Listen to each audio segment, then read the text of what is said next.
In 2003, I was fresh out of college and wanted to spend some time traveling before I spent the next 45 years of my life tied to a desk. I had a little money saved up and decided to spend a few months road tripping across the country, visiting friends and family, sleeping on couches some nights, or camping while out on the road. It was a hot summer night, and I was somewhere in southern Illinois. I think maybe near Mount Vernon, but I wouldn't bet my house on it. It was nearly midnight, and I was fading fast. I had been drinking a lot and sleeping little the past week. My cross-country drinking tour had taken me from my home in Virginia down to Charleston, then Savannah, then Athens, GA, a quick one-night stop in ATL, on my way to Nashville, and finally here to a rest stop somewhere in southern Illinois. I was fighting a constant battle to stay awake at the wheel, my eyelids growing heavier by the minute. I had tried cranking the music and rolling the windows down, singing and even slapping myself a few times. But it was clear this wasn't a battle I was going to win. I decided to pull over into the rest area and see if I could grab a cup of coffee. I pulled into the desolate parking lot and scanned the area. There was one freestanding building that contained public restrooms and a handful of vending machines and countless brochures for the area's roadside attractions. Surrounding the building was a grassy picnic area with a dozen or so tables dotting the lawn and an expansive but completely empty parking lot. I parked near the restrooms and got out to stretch my legs. I walked a couple laps around my car to get the blood back in my legs before heading into the small outpost to use the restroom and search for the cup of coffee. I was always fascinated by rest stops as a child. I would beg to stop on family road trips under the guise of having to use the bathroom. But there was always something else about them that fascinated me. There was no boss at the rest area. No authority other than a few no littering signs. They were a place that seemed somehow untethered from space and time.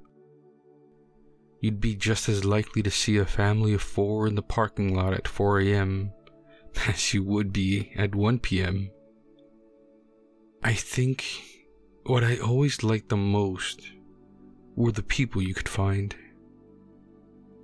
Families, truckers, burnouts, punks, travelers, businessmen.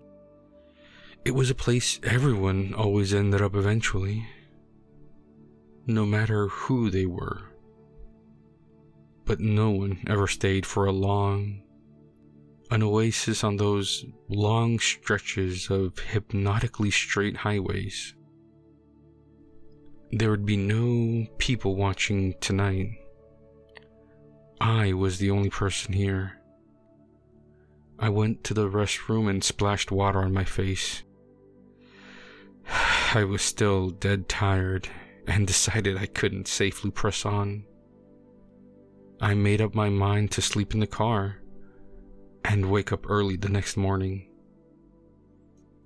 I went back out to my car and lay the seat back. I cracked the windows open and let the crickets sing me to sleep. I woke up sometime later, still feeling groggy. It was still dark out. I turned the car on to check the clock since my phone had long since died. 12 a.m. Huh. No wonder I still feel tired. Must have only been out for 10 minutes. I thought to myself. A sudden cramp in my stomach alerted me that I needed to use the restroom, and I scampered back into the lone building to relieve myself. My phone was dead, so on the way in, I grabbed a couple of pamphlets from the brochure booth and took them with me into the bathroom for a little light reading. I had finished with my business and was now just killing some time on the toilet, finishing a brochure for the world's largest rocking chair, when I heard the bathroom door open and a series of footfalls announced the presence of another weary traveler. I cleared throat to announce to the stranger they weren't alone in the bathroom. The footsteps stopped dead in their tracks. The two of us remained silent, as if we were in a game of chicken to see who would make the first noise. I cleared my throat again to break this tension, and the footsteps started again, this time heading back towards the door. I had just pulled up my shorts and buckled my belt when the lights flicked off in the windowless bathroom, enveloping me into darkness. The first thing I thought was, who does that to a stranger? The second thing I thought was, I didn't hear him leave. Whoever had turned the lights off was still in here with me. My body went tense, and I held my breath and listened for any clues to the stranger's location in the inky blackness. Nothing. Another game of chicken. I wasn't going to lose this time. I stayed silent. After what felt like an eternity, the footsteps started again, heading for the stalls. I tried to take deep, slow, quiet breaths and remain calm as the footsteps came closer. Then they stopped, a few feet to my right. Panic was starting to creep in, making it hard for me to keep my breathing steady. The air seemed to be getting thicker by the second. Boom. I instantly knew the first stall door had been kicked in. The plastic frame of the bathroom stalls rattled violently. I knew this person was a nut, but now I knew they were violent. There is no way this ends well for me if I sit here.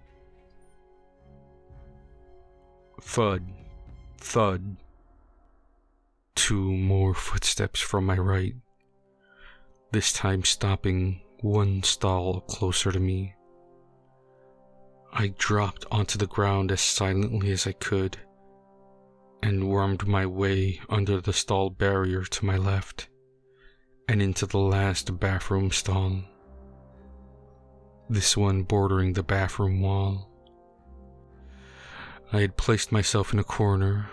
I had to get out. I wormed under the stall door and out into the main bathroom area. I stood up slowly and braced myself for the inevitable. Bam! The second stall door was kicked open. Echoes reverberated around the cinder block room. Thud, thud. The stranger was now standing in front of the stall I had occupied. Time was running out for me to make my escape. I took a single step forward, stepping as lightly as I could on the linoleum floor.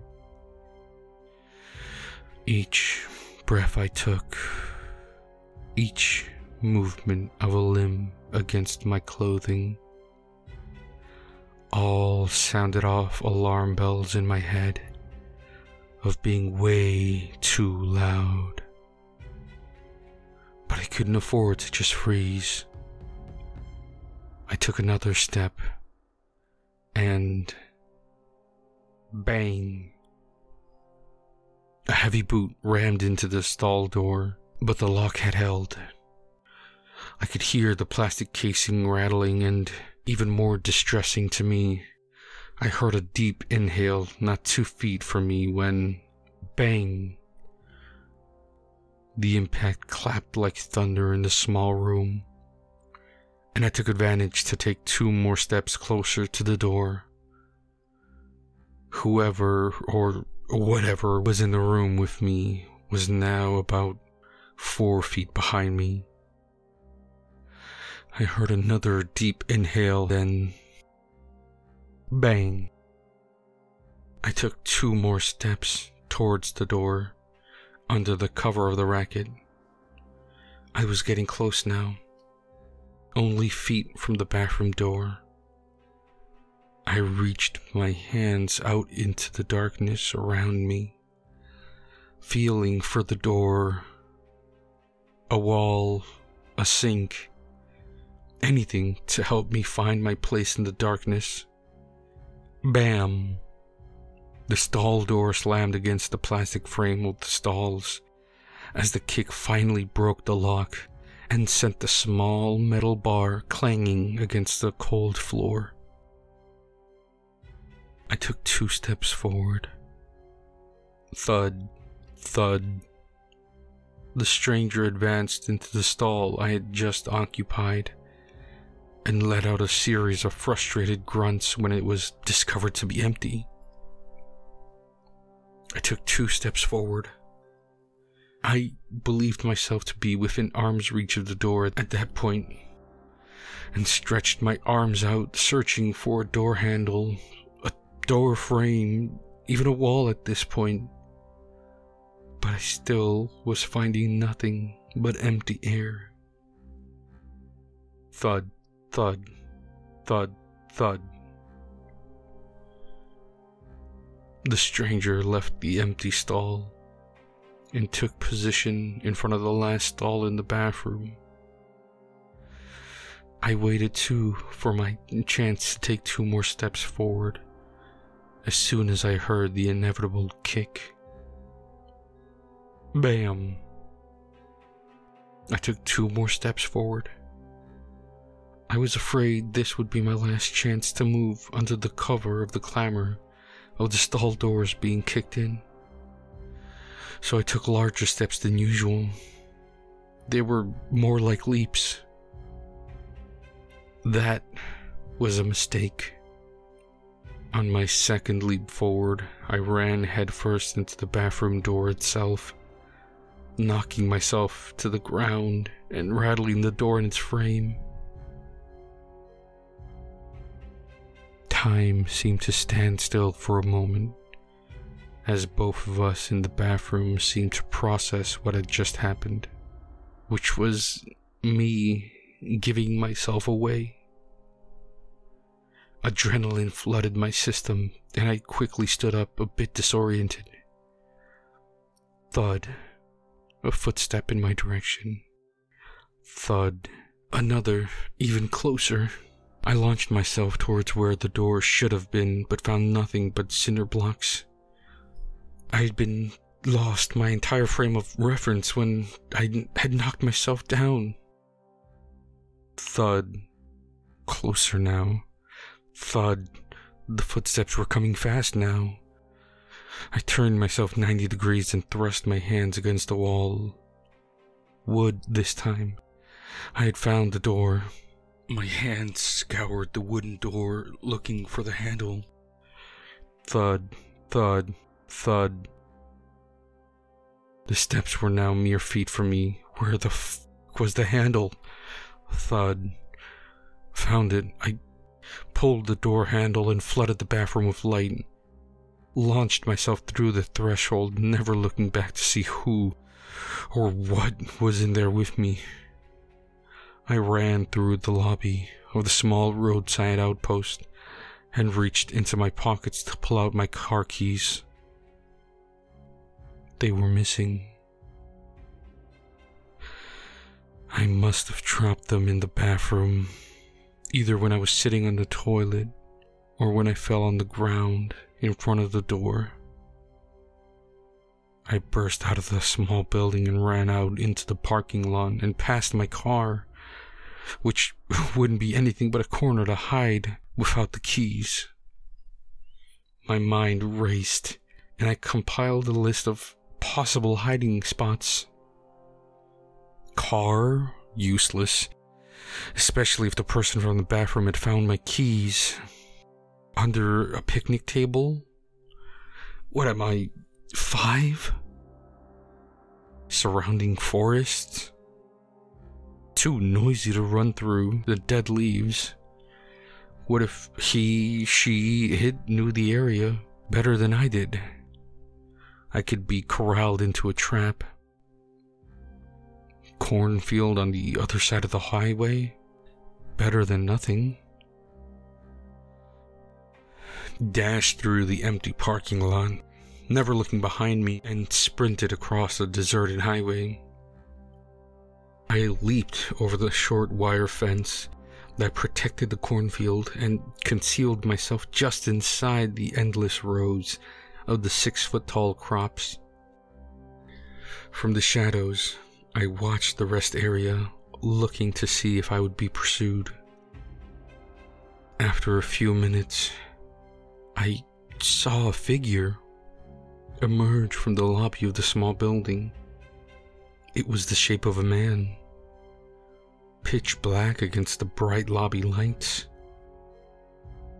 The man approached my car, and I watched as, to my shock, the back door opened and a second figure emerged from my vehicle. It was another man. If I hadn't dropped my keys, I would have been dead. The two figures took a few minutes to pop the trunk of my car and take an inventory of my sparse belongings. Then I watched in horror as the figure who emerged from my trunk point in my direction, and the two figures started a brisk jog towards me. Once again, the metallic taste of fear appeared in my mouth, and I took off deeper into the cornfield, trying to run between the row of the crops as to not leave a trail of damaged vegetables that would lead them to my location. I ran until I could hardly breathe, which didn't take long. I was believably out of shape, and I stopped to catch my breath. I crouched in the dirt, trying to make myself as small as possible as I pricked up my ears to take notice to all the sounds around me. The corn shook in the hot summer wind. The corn shook from the many pests and rodents that scurried up the trunks and around the base of the crops. My entire body shook with an uncontrollable fear. I thought I was gonna die in that cornfield. I tried to calm my breathing again. The adrenaline was starting to wear off, and my thighs and lungs were burning. I was trying to muster up the courage to stand and make my way back towards the cornfield, when a row of corn near me started shaking violently. 2 men emerged from a wall of corn near me and started speaking softly to each other. They were no more than 6 feet from me, but I was protected by 2 rows of the tall crop. "Where did he go?" one asked. "I don't know. If we don't find him soon, then tonight will have been for nothing. We have less than a week to find someone," the other replied. "That's still plenty of time, and we might even still find him tonight. You head over that way, and I'll start searching in this area. He can't have gone too far, and he can't move without shaking this corn." I pulled my dead phone from my pocket. "All right, meet back at the car in 20 minutes. "Deal." The corn started shaking all around me. One of the men was heading straight for me. I throw my phone over the corn and hear it land with a splash into the field of corn. I hear the 2 men descend on the noise, only to find nothing. The adrenaline came rushing back, and I could feel my heart racing. Then, something stupid happened. Something so incredibly stupid, I'm getting pissed off just remembering it. I fucking sneezed. I couldn't help it. The dusty cornfield had been making my nose itch, and I remember feeling the sneeze come along. I rubbed my nose furiously. I pinched my nose with my thumb and forefinger, but I still felt a thunderous sneeze rising within me. My eyes got wide, and I thought about what a loser I was then. I couldn't help it. Make fun how you want. I deserve it. I stood and could see 2 distinct lines of crop falling in a wave that sped in my direction. I instantly thought of the tall grass scene from Jurassic Park, which didn't help. I exploded from my hiding spot and took off through the field.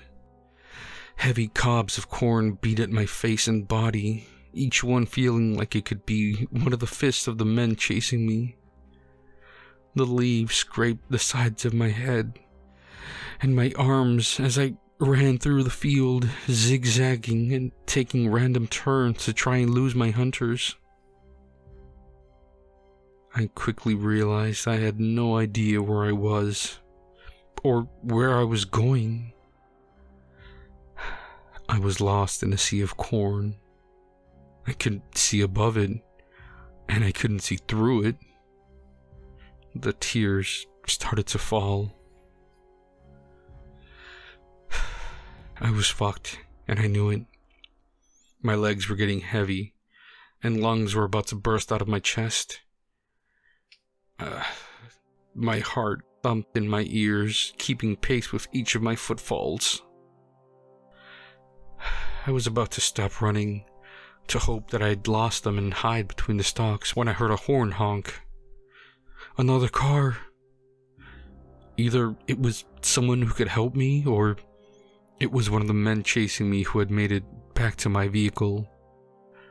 I had to take a chance. If I stayed out in this field, they would kill me. I took a hard left turn and booked it for the direction of the horn. Soon I emerged from the corn and looked across the street, only to find the parking lot empty, save for my car. It had been turned on. and a dark figure in the driver's seat was honking the horn. Panting, I ducked back into the corn and watched. After a short time, I saw a man emerge from the corn about 30 yards from me and jog across the highway and over to the rest station. He ducked into the passenger seat of my car, and I watched as they drove away. I stayed in that cornfield the entire night. I sat and watched the rest area, waiting for another car to show up. Eventually one did. Around 11 a.m., a minivan parked in the lot, and a family spilled out, and I watched as they filed into the restroom. They let me use their phone to call the police. They never found the men who attacked me, and I never figured out the reason why they wanted me in the first place. We have less than a week to find someone. I still think about that line sometimes. What did they want? Who did they work for? I guess I'll never know.